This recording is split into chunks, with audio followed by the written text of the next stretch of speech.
Christy, we're standing here at the south door of Garrybreeda Parish Church, outside the medieval town of Loughrea. Can you tell us a little bit about this site and its associations with St. Brigid? Yeah, well, first of all, the place is known locally as Garrybreeda. Garry or garden would say the garden or that little bit of ground associated with St. Brigid. The fact that it's linked to St. Brigid clearly indicates to us that it's an earlier site than the medieval parish church that was within the town of Loughrea. Although, again, there's a question mark there. Often that's referred to as St. Brendan's medieval parish church, which is a sort of a strange thing. I just wonder if that's something that was applied later when the cathedral in Clonfert took over, or the canons regular in Clonfert took over Loughrea. It might be just a confusion that takes place there.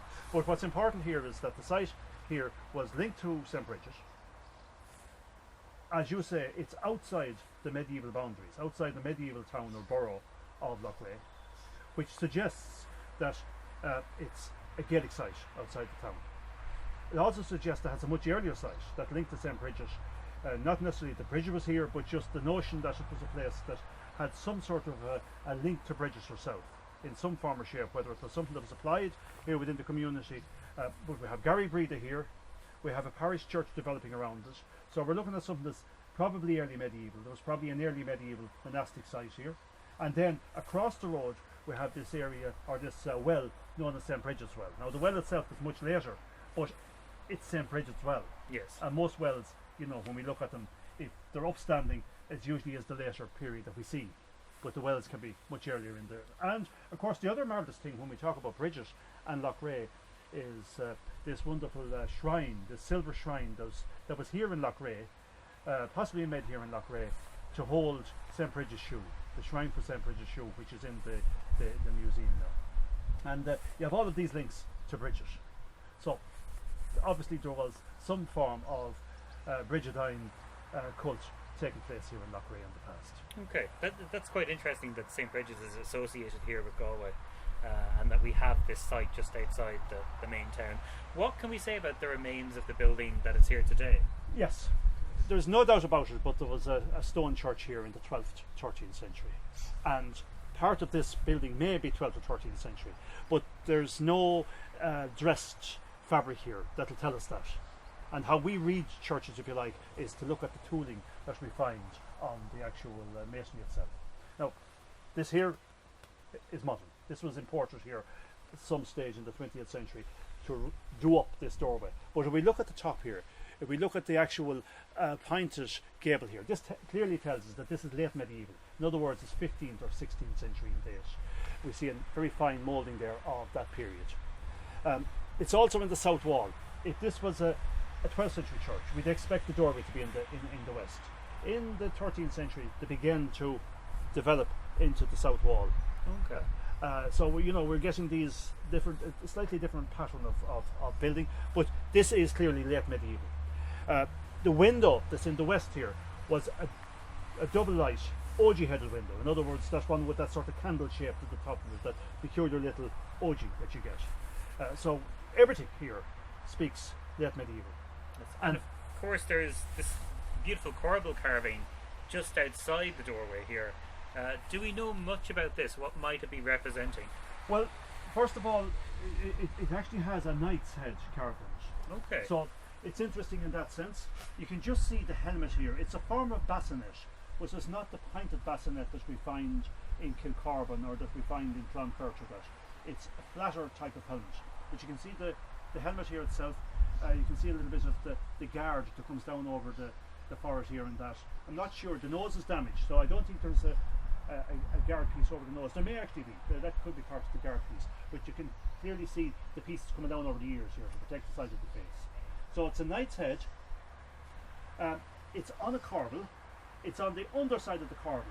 Generally, where you get corbels in churches, it's the underside that's decorated because the corbel is placed high up on the wall. Yes.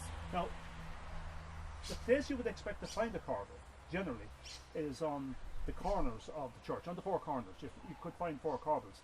But in that context, you're usually looking at something that's possibly 12th or 13th century. This is late medieval. This is 15th or 16th century. So this is an unusual one, and I don't believe that this was external.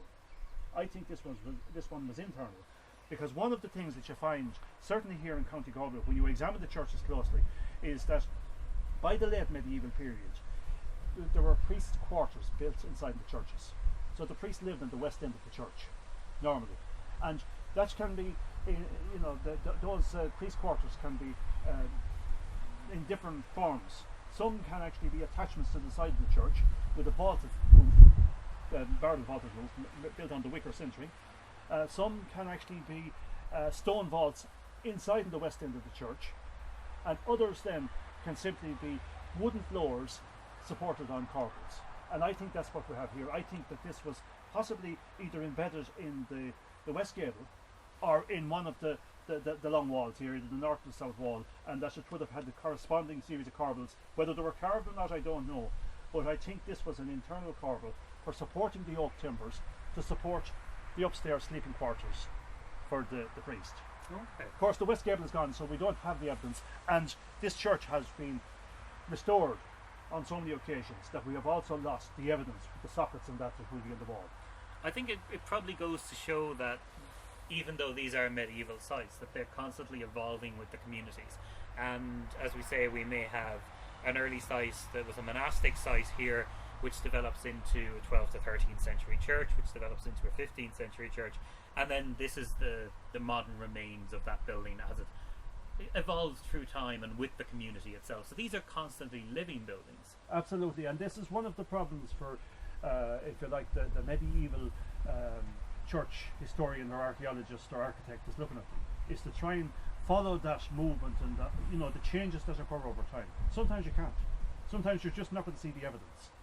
But often you'll actually find the evidence in the graveyard. You might find some pieces of medieval carved fabric in the graveyard here that could tell you an awful lot about the site. Yeah, and we can actually see from the graveyard around us that there is an active community here, and some community that cares for the graveyard as well, and obviously cares for the building to have in the past reconstructed sections of it and presented it in this format today. Well, and that's very important. I know one of the things that we strive for is good conservation practice, and we try to encourage communities when they're engaging with medieval fabric, and especially with graveyards, because a graveyard is a personal thing. This is where you bury your dead. So there's a different relationship, if you like, with that.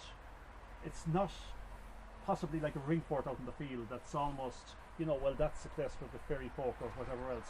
The graveyard is actually part of the extended family, and people have a more personal approach to it, and they do wish to keep them to a different standard. And nowadays especially, we tend to want to keep graveyards more like lawns and gardens and that. But that's part of the history of it. And in certain ways, from an archaeological perspective, we have to be able to manage that in our minds and accept part of that, which is to try and find that balance, where you can do something like retain the fabric, retain the significance of the site, but at the same time also allow for people to use the site in the manner that they see fitting for their loved ones. Thanks, Christy.